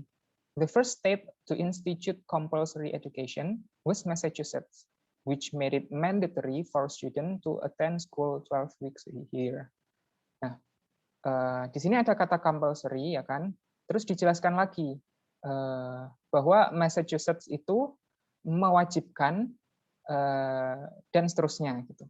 Nah, berarti kan di sini kita bisa pahami bahwa compulsory itu artinya sama mandatory, ya kan? Di klausa yang awal ini bilangnya menerapkan kewajiban, ya kan? Klausa yang kedua menjadikan wajib. Nah, berarti kan compulsory sama mandatory itu artinya sama gitu. Maka jawabannya adalah mandatory. Kayak gitu. Itu kalau sinonim. Terus ada misalnya clue-nya itu contoh atau examples. Jadi pertanyaannya mungkin mulch. Mulch ini artinya apa? Mulch atau mulch, nggak tahu pengucapannya. Kita kan nggak tahu mulch itu apa. Tapi kita cari di teks. Oh, ternyata mulch itu ada di kalimat ini. Dan kita perhatikan kalimat ini. Many gardeners use some kind of mulch, terus disebutin contoh-contohnya. Nah, dari contoh-contoh sini kan kita bisa menyimpulkan bahwa mulch itu ternyata adalah plant matter, kayak gitu. Kan chop leaves, peat moss, grass clippings, mungkin kita nggak tahu semua artinya sih, tapi ada serpihan kayu. Ini pine needles itu daun cemara. Daun pinus kan daunnya kan lancip-lancip gitu kan. Nah, di bahasa Inggris sebutnya needles. Grass clippings itu maksudnya potongan rumput. Chop leaves, daun yang dipotong-potong kayak gitu ya. Jadi biasanya seringkali ada clue-nya di teks. Meskipun kita nggak tahu artinya apa, kita jadi tahu jawaban dari pertanyaan itu. Nah, contoh lagi nih. Ini ganti kontras, ya kan? Kalimatnya mungkin yang ditanyakan di sini adalah bulk ini ya, yang tak tandai oren-oren itu yang ditanyakan. Bulk kita kan nggak tahu artinya bulk ini apa. Wait. Nah, tapi kita perhatikan kalimatnya. Di sini ada kata but yang menunjukkan kontras ya kan. Nah, southern state support, but northern state bulk. Nah, berarti support itu bulk itu lawan katanya support gitu. Maka kita jadi bisa menyimpulkan bahwa artinya bulk itu adalah objek atau refuse. Itu kontras. Nah, yang terakhir yang paling tricky itu general context. Kita lihat dari konteks secara umum kalimat itu. Jadi dari kata-kata itu dipakai di konteks apa. Wait, ini salah nih yang ditandai bukan ini. Bukan vegetation, bukan vegetation. Nah ini, scanty. Yang ditanyakan scanty ya di sini. Scanty kan kita nggak tahu artinya apa, tapi kita lihat aja konteksnya di sini. Yang dibicarakan adalah tumbuhan, tapi in a desert. Nah, mungkin dari opsi yang ada, itu nanti kita bisa menyimpulkan bahwa yang paling mungkin kan artinya scanty itu scarce atau or barely sufficient. Jarang-jarang, kayak gitu. Gitu ya, bisa dipahami ya. Misal ada pertanyaan, bisa langsung buka grup WA, terus diketik di sana.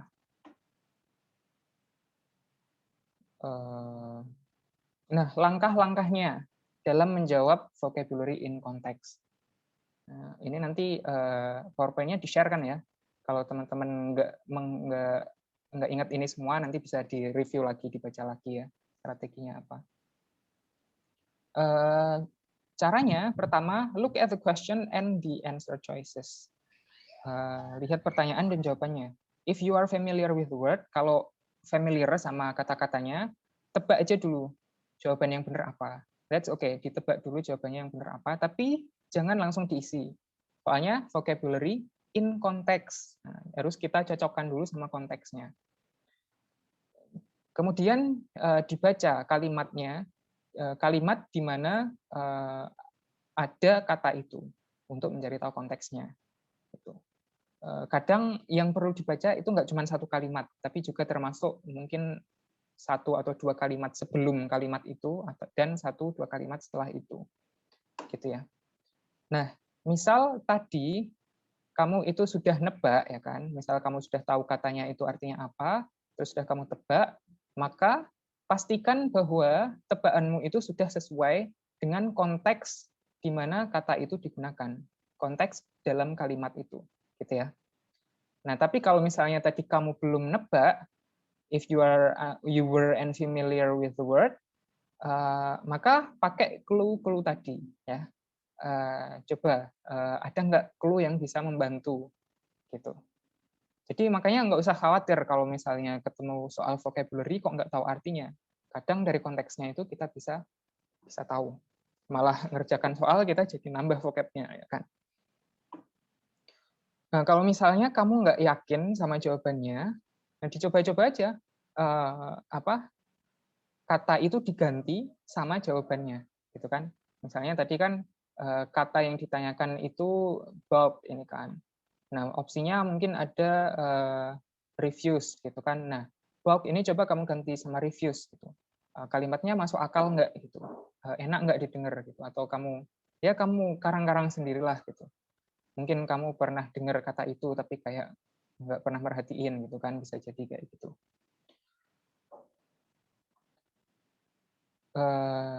Ya jadi gitu, mana yang paling logis gitu, paling masuk akal untuk dimasukkan di situ, atau bisa juga pakai elimination ya kan. Pasti ada beberapa opsi yang mungkin kamu tahu artinya ya kan, tapi kamu tahu bahwa itu pasti salah, maka dieliminasi. Nah, baru kalau sudah mentok, nggak tahu jawabannya apa, dipikir-pikir kok yang nggak ketemu-ketemu, ditebak, terus move on, gitu ya, ditandai. Ya, nanti kalau misal ada waktu, bisa balik lagi ke situ. Kadang itu jawaban itu datangnya itu nggak tentu, gitu. kayak ilham, kayak wahyu gitu, yang nggak kepikiran gitu, tapi kadang-kadang muncul gitu. Kadang sudah selesai tesnya baru kepikiran gitu kan. Itu tadi yang namanya vocabulary in context. Tak tunjukkan contohnya dulu ya. Tapi nggak usah dikerjakan dulu nanti terakhir. VIC. Nah, contohnya kayak gini. The word crammed in line 21 is closest in meaning to apa? Crammed, line 21. Nah, ada petunjuknya line 21 dipakai ya, 20, 21. Crammed, nah ini dia crammed. Ada di sini. Gitu ya. Terus nanti dicari clue-nya di mana. Tuh. Atau mungkin kalau ini lanjut ke reference question. Pertanyaan reference. Reference tadi ya yang ada misalnya pronoun ya kan, ada it, he. Nah, nanti ditanyakan he itu yang dimaksud siapa? Atau nggak harus pronoun juga, bisa apa ya namanya? Nggak tahu namanya. Kita lihat contohnya aja ya.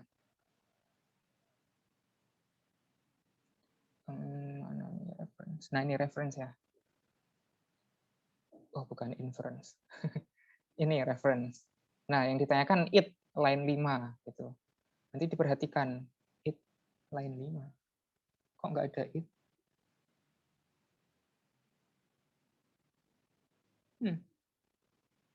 Jangan-jangan aku salah masukin soal ini.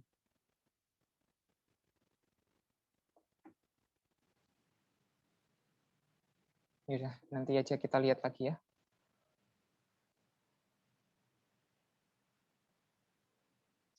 Oke, gitu. Nah, ini hati-hati. dalam menjawab itu kita harus tahu konteksnya. Jangan asal yang paling dekat. Misalnya apa ya? Misalnya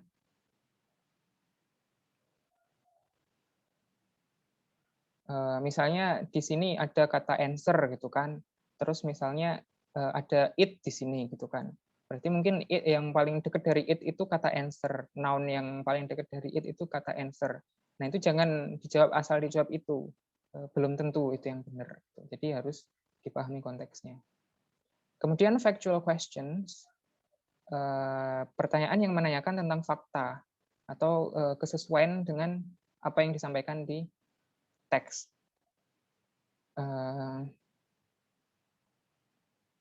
Contoh soalnya, contohnya kayak gini. According to the passage, ya kan, menurut teks itu, male birds defend their territories primarily against burung jantan itu mempertahankan teritorinya, terutama melawan apa gitu kan.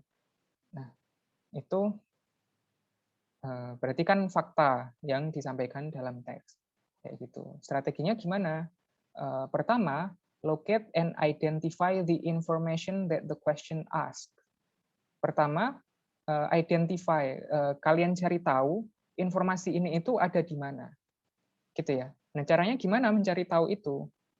Caranya pertama, focus on one or two keywords. Fokus pada satu atau dua kata kunci dari pertanyaan itu.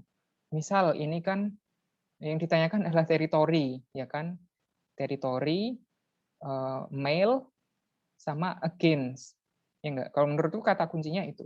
Kan yang ditanyakan adalah male birds defend their territories against siapa gitu kan, melawan siapa. Berarti kan teritori melawan siapa gitu kan. Itu step pertama. Tentukan kata kuncinya apa. Kemudian teksnya di-scan. Teksnya di-scan untuk mencari kata-kata kunci itu atau sinonimnya. Gitu. Teksnya nggak usah dibaca keseluruhan, di-scan aja untuk mencari kata kunci itu. Gitu ya. Nah, kita coba anggap aja kita cari male birds dulu ya. Male birds itu ada di mana gitu. Oh, ini dia male birds. Ya kan? Oh, ada defend juga, against juga. Nah, berarti sudah ketemu. Berarti informasinya ada di sini. Male birds defend their territory chiefly against other males of the same species. Nah, sudah ketemu kayak gitu, kalau kamu paham kalimat itu, kamu langsung bisa menjawab ini. Yang agak lama itu biasanya memang mencari ini informasinya ada di mana, kayak gitu. Nah, ini baru 2 step langsung ketemu. Nah, ini tips ya.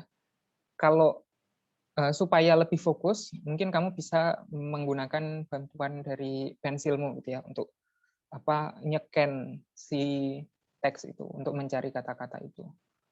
Nah, ketika ketemu kata kuncinya, kalimat itu dibaca dengan seksama ya, dengan hati-hati. Harus dipahami itu kalimatnya maksudnya apa. Jangan sampai tertipu sama jawaban-jawaban yang menjebak gitu. Nah, tadi kan sudah ketemu kalimatnya ini. Kita baca. Male birds defend their territory chiefly against other males of the same species. Nah, other males of the same species. Nah, coba kita perhatikan. Female birds, salah ya. Kan other males yang itu lawannya. Birds of other species. Nah, other species apa same species? Nah, same species ya yang benar. Berarti bukan ini. C, males of their own species. Nah, baru sama ya, benar ya. Kayak gitu. Oke, bisa dipahami ya. Strateginya kayak gitu. Dibandingkan tadi ya, yang kita lakukan kan membandingkan tadi. Membandingkan antara informasi yang ada di teks sama yang ada di jawaban. Nah, biasanya struktur kalimatnya itu berbeda dari yang ada di passage. Ya kan? Coba kita lihat. Kalau ini nggak terlalu berbeda ya. Cuman ada kata yang berbeda, misalnya ini pakainya chiefly, tapi di sini primarily. Itu artinya sama sebenarnya. Cuman kadang kan kita nggak tahu itu artinya apa gitu, jadi kita bingung. Nah, itu berhati-hati di situ. Bisa strukturnya yang berbeda atau vocabnya yang berbeda.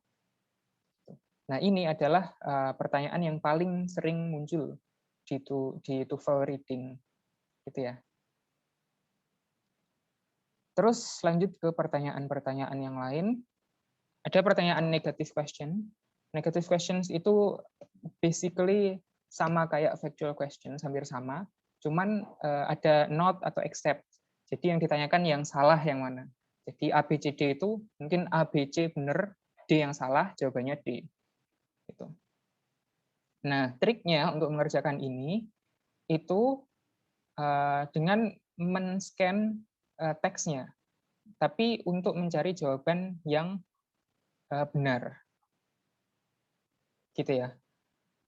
Nah, jawaban dari soal itu tentunya informasi yang nggak disampaikan atau yang bertentangan dengan apa yang disampaikan dalam teks, gitu ya. Kemudian ada scanning questions. Kadang itu kita juga ditanya informasi ini itu ada di line berapa, gitu. Kadang ada juga pertanyaan kayak gitu, nggak terlalu sering sih. Nah, itu pakai scanning juga, gitu ya. Sama kayak factual question, sama kayak negative question. Pakai kata kunci. Itu. Terus inference questions. Nah, ini yang paling sulit.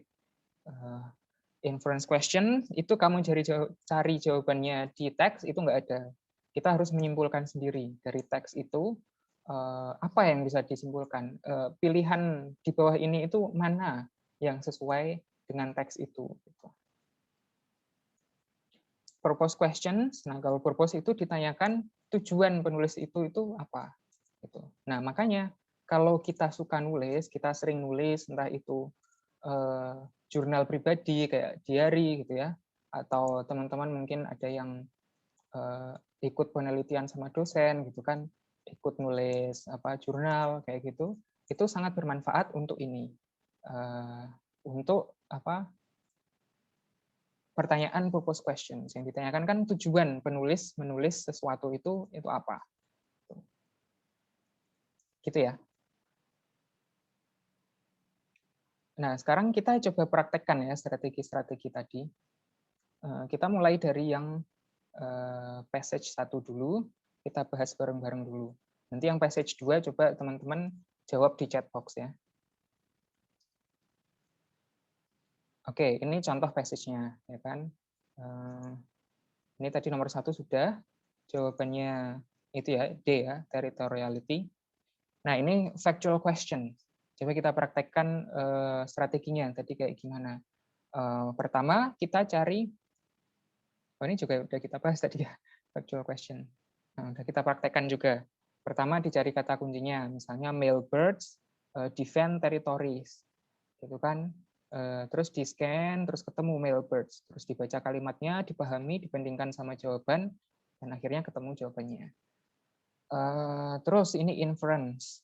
Inference, nah ini yang agak sulit. Pertama kita pahami dulu teksnya. Tadi kita sudah baca ya teksnya ya. Teksnya tentang burung yang ternyata dia teritorial, dan dia ya pokoknya teritorialnya kayak gimana gitu disebutkan di situ. Pertanyaannya, it can be inferred from the passage that gulls and penguins. Nah, yang ditanyakan khusus untuk gulls and penguins.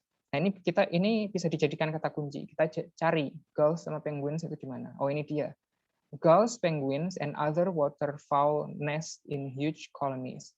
But even in the biggest colonies, each male and his mate have small territories of their own immediately around their nest.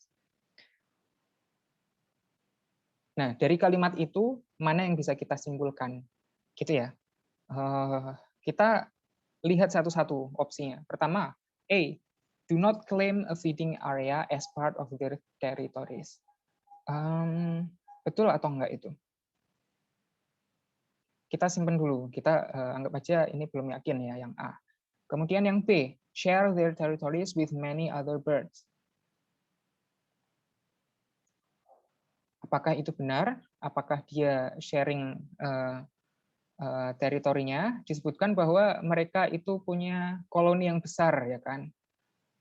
Tapi juga disebutkan bahwa mereka punya teritori kecil di dalam koloni itu. Gitu. Jadi apakah itu artinya mereka sharing teritori? Kayaknya enggak ya, karena kan dia punya teritori of their own, punya mereka sendiri. Gitu. Yang C, leave their colonies during their nesting season. Meninggalkan koloninya pada saat nesting season. Apakah ini benar? Apakah ada kata-kata meninggalkan di sini? Kayaknya enggak ya. Mereka tinggal dalam koloni, tapi mereka punya sarang, dan di sekeliling sarang, immediately around their nest itu teritori mereka. Gitu. Jadi kayaknya nggak perlu meninggalkan koloni, ya kan?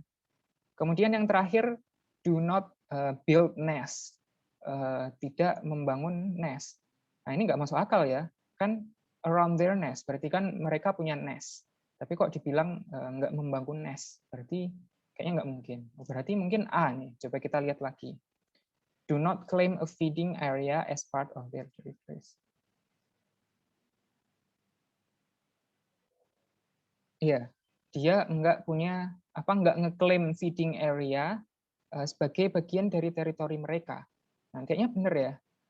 Soalnya kan teritorinya mereka itu hanya yang di sekelilingnya sarangnya, nggak termasuk feeding area. Nah, berarti jawabannya di sini A, gitu ya. Itu inference question. Sekarang reference question. Ini tadi benar atau enggak ini? Gimana ada kata it? Oh ini ya, it ya. Berarti harusnya ini baris 3, bukan baris 5. Oke, anggap aja it yang ini ya. Coba kita lihat benar atau enggak it yang itu. Kita lihat the word it, karena sudah dikasih tahu lainnya, ini meskipun kali ini salah, tapi kalau TOEFL beneran nggak mungkin salah ya. Kita langsung jujuk, langsung menuju ke line 3. Udah ketemu it-nya, kita perhatikan it ini itu mewakili apa kita dari konteks kalimatnya. Some birds claim only their nest and the area right around it. Gitu. Nah, kita lihat opsinya. A nest, apakah it itu yang dimaksud nest? Bisa jadi ya, kita simpan dulu. Atau an area. Kayaknya nggak mungkin ya, soalnya kan the area right around it. Area di sekeliling it, gitu kan. Berarti it-nya nggak mungkin merujuk ke area dong. Kan area di sekeliling, nanti jadinya area di sekeliling area. Nggak mungkin. C, a bird, apakah mungkin? Pertama, it ini tunggal ya tentunya. Sedangkan dia di kalimat ini nggak menyebutkan bird kecuali jamak. Jadi kayaknya a bird nggak mungkin. Atau a territory. Some birds claim only their nest and the area right around it. Belum menyebutkan teritori. Jadi nggak mungkin. Jadi jawabannya A, nest. Ya kan? Coba kita masukkan. Jadi kan salah satu stepnya adalah kita masukkan nest di sini. Some birds claim only their nest and the area right around the nest. Wah, ternyata benar ya kan? Hanya mengklaim nestnya saja dan area di sekeliling nest itu. Nah, masuk akal banget. Berarti jawabannya jelas A. Nah, sekarang vocabulary in context. Line 12 intruders. Langsung aja menuju ke line 12. 10, 11, 12. Nah ini. But in other cases, intruders may refuse to live peacefully. Ada kata but di sini. Mungkin kita bisa pakai kontras dari konteks kalimat ini. Anggap aja kita nggak tahu ini artinya intruders apa gitu ya. Mungkin dari teman-teman ada yang tahu, tapi kita pura-pura nggak tahu kali ini. Kita lihat dari kata but ini. In some cases, a warning call or threatening pose may be all the defense needed. But in other cases, intruders may refuse to live peacefully. Tapi kayaknya yang dikontras ini bukan intrudernya, ya enggak? Yang kontras ini ya, refuse to live peacefully dikontraskan dengan apa namanya? Dengan apa ya? Enggak ada kata-kata yang itu ya. Oke, kita pahami aja artinya. A warning call or threatening pose may be all the defense needed. Suara apa ya? Peringatan gitu kan, peringatan atau pose yang mengancam gitu kan.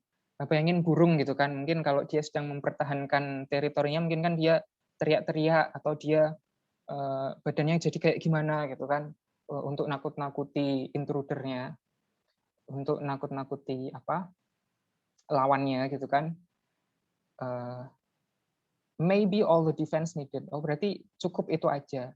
Nah, yang dikontras itu ya kan, yang dikontras oleh Bat itu adalah cukup itu aja atau refuse to live peacefully. Berarti intruders di sini itu kemungkinan itu artinya merujuk kepada itu ya, pihak yang menyusup gitu kan, yang melanggar perbatasan teritori itu. Oh, berarti intruders artinya mungkin itu ya. Gitu. Maka kita lihat mana yang masuk akal. Kita lihat dari bawah coba. Guess, mungkin nggak? Nggak mungkin ya. Masa tamu mau diusir-usir ya kan? Intruders may refuse to live peacefully. Tamu kok nggak mau pergi dengan damai gitu ya, harus diusir dulu. Berarti nggak mungkin tamu. Defenders, apakah mungkin? Nggak mungkin ya. Soalnya kan yang mendefend ini itu ya. Defenders kok live peacefully, nggak mungkin ya. Defenders kan bukan yang meninggalkan, yang mempertahankan kan, bukan yang diusir. Youngsters, ada kata young di sini, mungkin artinya ini pemuda atau burung muda gitu kan ya. Tapi apakah paragraf ini itu membicarakan pemuda atau burung muda? Enggak kan? Nah, kita pahami juga konteksnya gitu kan, konteks dari paragraf itu. Nah, kita lihat invaders. Invaders ini mungkin teman-teman pernah dengar kata invaders gitu kan. Mungkin pernah ada game jadul namanya Space Invaders atau apa. Kayaknya kok perang-perang gitu ya, invade gitu. Nah, berarti mungkin jawabannya A gitu. Dan emang jawabannya A, intruders itu penyusup, invaders itu ya pokoknya yang itulah, yang melanggar, yang masuk ke rumahnya orang, namanya intruder. Gitu ya. Itu beberapa contoh mempraktekkan strategi-strategi yang sudah kita pelajari. Ada chat. Oh ya, batas wilayah. Oke.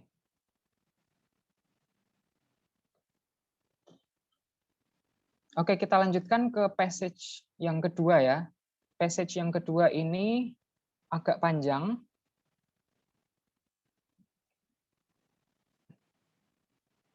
Coba teman-teman baca dulu.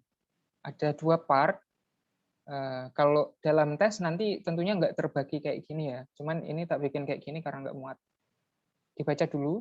Jadi ceritanya kita sudah membaca pertanyaannya apa, terus sekarang kita baca passage-nya. Coba jangan lama-lama bacanya. Tak kasih waktu 1 menit ya, cukup ya. Kalau ada yang sudah, bilang sudah.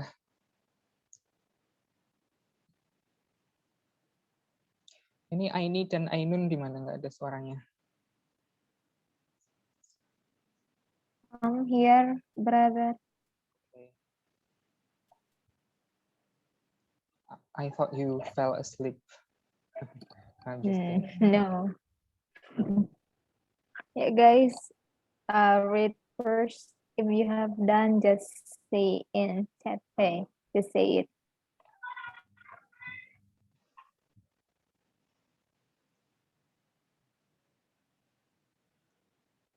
Oke.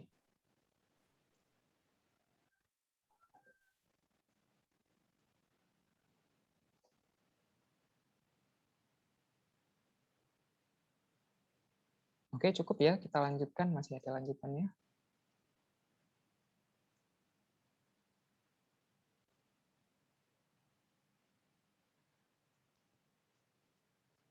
Kalau membaca yang pertama itu nggak usah cepet-cepet ya. Kita nggak usah cepet, nggak usah lama-lama, nggak usah terlalu diinget-inget informasinya.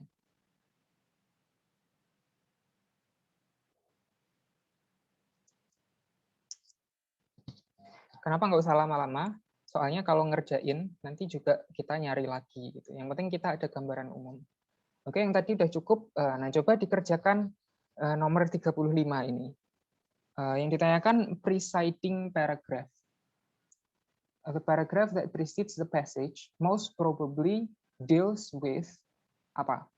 Coba teman-teman langsung jawab di chat box. Tadi clue-nya kalau preceding Yuk, yang paragraph, udah nemu jawabannya. ya langsung aja ya. Clue-nya bisa dilihat di baris-baris awal berarti ya, kalau yang ditanyakan preceding paragraph. Dibaca aja baris pertama kedua. Another critical factor that plays a part in susceptibility to cold is age. Nah, kita baca pilihannya. Minor diseases other than colds, the recommended treatment of colds, a factor that affects susceptibility to colds, methods of preventing colds among elderly people. Bisa eliminasi, bisa apa? Ayo, monggo.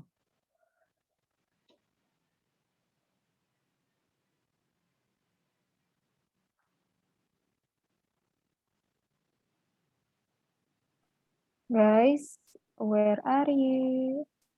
Oke. No one Nggak sent usah something lama-lama ya. in chat box. Salah nggak apa-apa.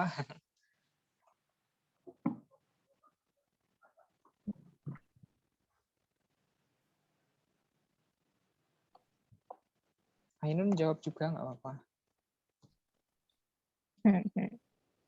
Aku minum dulu ya.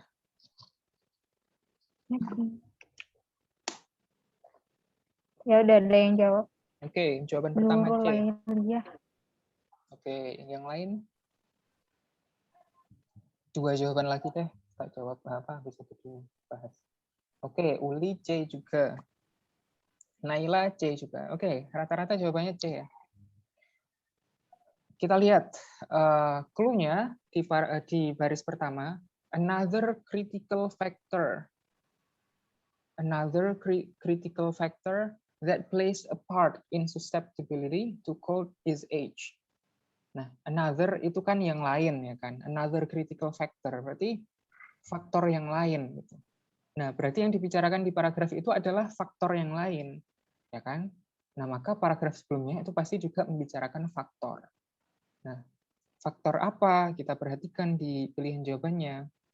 Selain nah, ternyata yang ada faktornya cuman yang C aja, a factor that affects susceptibility to cold. Nah, berarti jawabannya betul, C. Oke, good job guys. Yang lain kayak gitu ya caranya ya. Susceptibility itu artinya kerentanan. Gitu. Kita sambil itu ya, kalau ada kata-kata yang nggak tahu, dicari. Oke, kita lanjutkan ke pertanyaan nomor 36. VIC, ya, vocabulary in context. Which of the following is closest in meaning to the word particulars in line 3?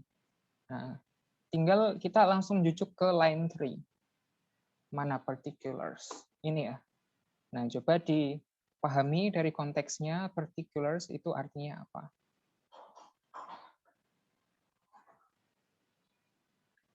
Kalau Ainun jawab apa ini?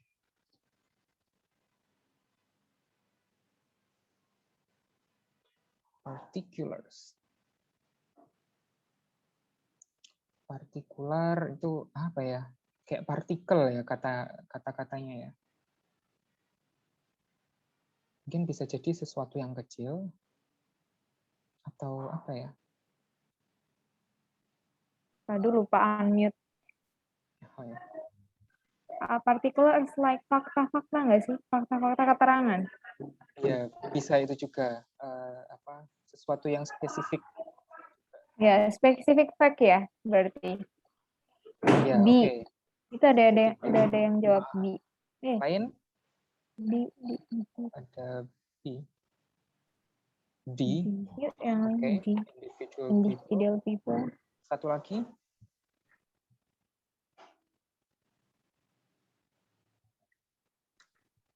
Ada yang jawab B, ada yang jawab D.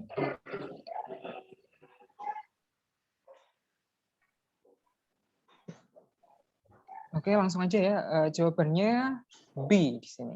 Specific facts.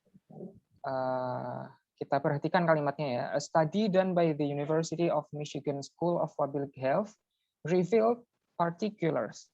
Particular-nya itu di-reveal, diungkap. Apa itu particular kok bisa diungkap? That seem to hold true for the general population. Particular yang kelihatannya benar gitu. Nah, kalau kita taruh itu opsi-opsinya, yang paling cocok adalah specific facts. Yang bisa diungkap tentunya adalah fakta-fakta yang spesifik, bukan minor errors atau yang lainnya. Itu ya. Itu. Oke, kita lanjutkan. Nah, ini ganti attitude question. Yang ditanyakan adalah, what does the author claim about the study discussed in the passage?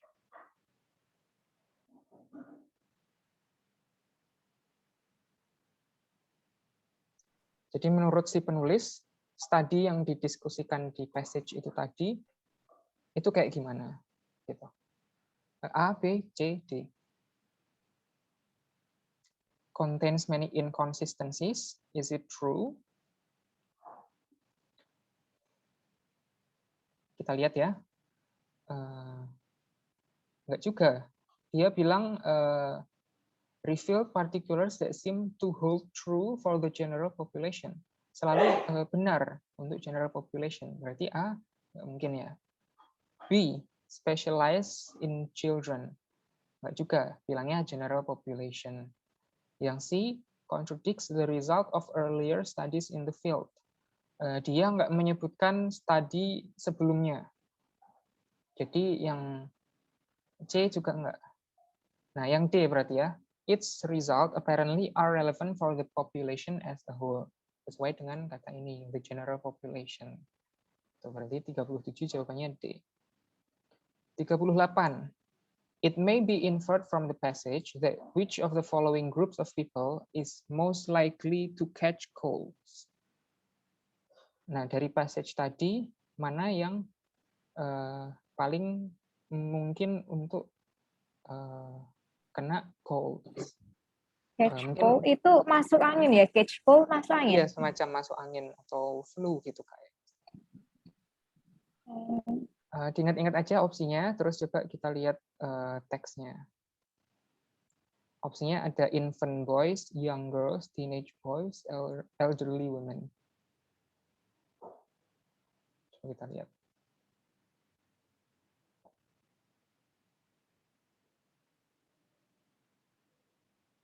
D. Oke. Ada lagi?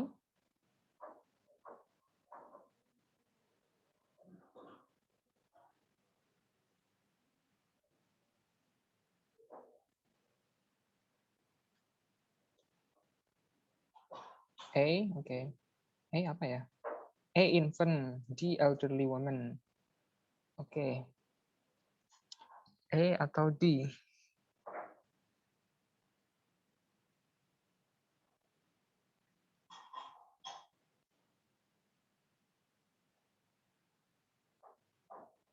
D lagi.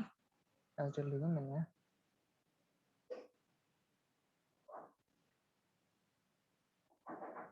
B, oke.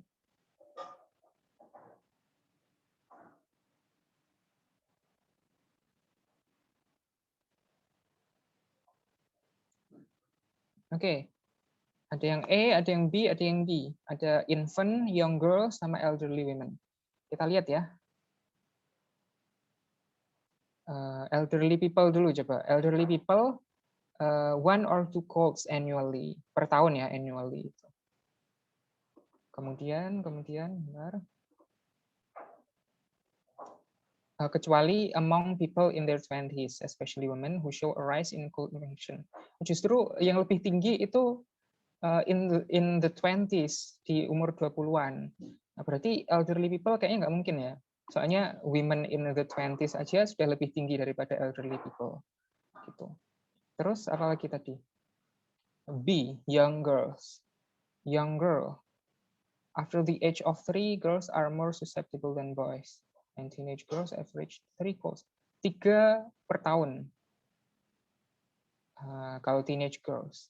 Ya kan, kalau boys 2. Nah, tapi ini nih. Infants are the most cold-ridden group, averaging, ini F-nya salah, averaging more than 6 colds in their first year. 6 kali cuy, dalam setahun. Berarti jawabannya infants ya, yang paling sering. Most likely to catch cold, yang paling mungkin catch colds adalah infant. Oke, good job guys. Nah, ini main idea.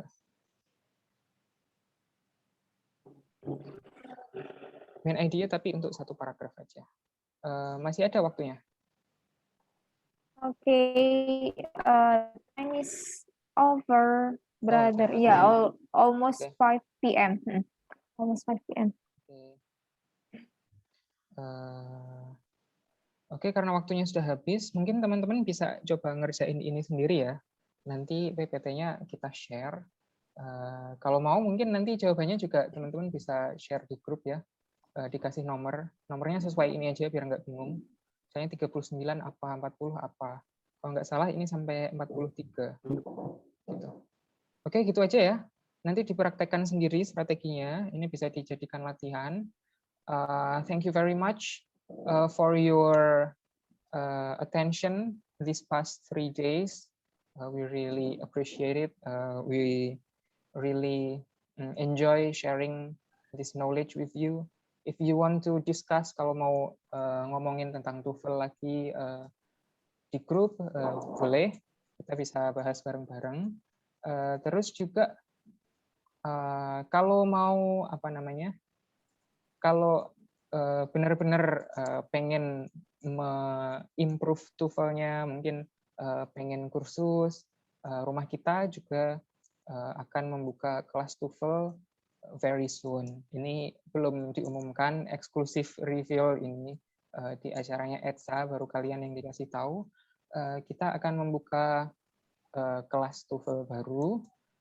Insya Allah pendaftaran bisa dimulai minggu depan kayaknya ya. Ini hari apa sih? Ini hari Minggu kan ya. Berarti setelah hari Minggu yang akan datang itu. Kalau kelasnya mungkin dimulai baru setelah Idul Adha, gitu ya. Jadi kalau liburan mungkin nggak ada kegiatan, pengen apa namanya? Pengen ya daripada nganggur persiapan TOEFL gitu kan, nanti pengen daftar beasiswa atau apa, bisa kontak rumah kita gitu ya. Thank you very much. That's all from me. Mewakili Sister Ain juga, aku mengucapkan I apologize if we made any mistakes. And thank you very much. Semoga ilmunya bermanfaat. Semoga kita sering ketemu lagi. Wassalamualaikum warahmatullahi wabarakatuh. Waalaikumsalam. Thank you Mas Fahmi. Yeah, it's my pleasure. Waalaikumsalam. Thank you Mas Fahmi. Oke, jangan live dulu ya teman-teman. Jangan live dulu. The last section. We will take a picture together. Jangan live dulu. Aduh, mulai berkurang partisipannya. Oke, I'm as moderator. Say so sorry if I have many mistakes during handle this agenda in 2 days. Mungkin ada salah kata atau apa. Mohon maaf sebesar-besarnya. Makasih banyak teman-teman yang menyempatkan waktunya untuk join selama 3 hari berturut-turut. Semoga ilmunya bermanfaat. Terus jangan lupa ya, hari Selasa kita bakal ada tryout at 2 p.m. till 6 p.m. And I just remind you, don't forget to have a lunch and drink much, ya. As can as possible. Penting ya, jaga kesehatan. Iya, penting. Husna Jaga langsung nunjukin minumnya. Oke, photo session now. Ya, oke. Oke, I close dulu ya. Nanti kita baru foto session. Oke, the last from me. Wassalamualaikum warahmatullahi wabarakatuh. Waalaikumsalam warahmatullahi wabarakatuh. Oke, I'm sorry. jangan live dulu ya. Mau foto dulu. So, mungkin ada beberapa kali aku foto ya. So, get ready. Get ready. Oke, iya. Smile, Live Mas Fahmi. ya. Smile. Oke. 1, 2, 3. Oke, wait a minute. Ini aku manual Turn ya. on Jadi your camera. Jadi aku print screen sebentar.